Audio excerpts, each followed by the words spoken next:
ဒီ Star Nilan ရဲ့ဖွဲ့စည်းပုံအကြောင်းကိုပြောပြပေးပါမယ်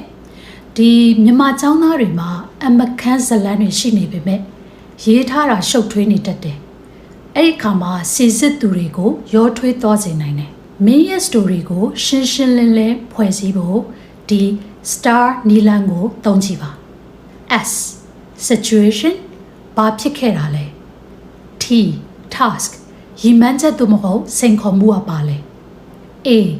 action သင်ဘာလုပ်ခဲ့တယ်လဲ R result ဘလို့အကျိုးသက်ရောက်မှုတွေရှိခဲ့တယ်လဲဒီ Star Nilan ကိုသုံးထားတဲ့လက်တွေ့ဥပမာတစ်ခုကိုပြောရမယ်ဆိုရင်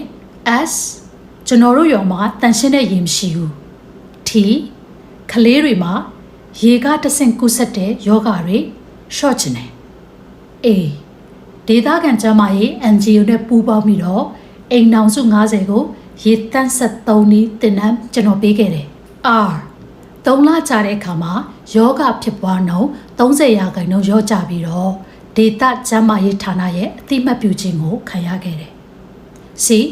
ရိုးရှင်းပြီးတော့ရှင်းလင်းအားကောင်းတဲ့အစေးရင်းနှီးဖြစ်ပါတယ်အားကောင်းတဲ့အစအားကောင်းတဲ့အထင်မြင်ဆိုလိုချင်တာကမင်းရဲ့အစေးရဲ့ပထမဆုံးစာပိုက်ကအရန်ရေးကြည့်ပါတယ်စီစစ်သူတွေကအစေးရာနဲ့ချီကိုဖတ်ရပါတယ်အဲ့ဒီအတွက်ကြောင့်မလို့မင်းရဲ့အစာပိုင်းကသူတို့ရဲ့အာယုံကို hook မလုပ်နိုင်လို့ရှိရင်မင်းရဲ့အစေးတစ်ပုံလုံးကအရာမထင်တော့ပါဘူးဥပမာအားဖြင့်အားနည်းတဲ့အစေးအစာပိုင်းတစ်ခုကိုပြောရမယ်ဆိုရင်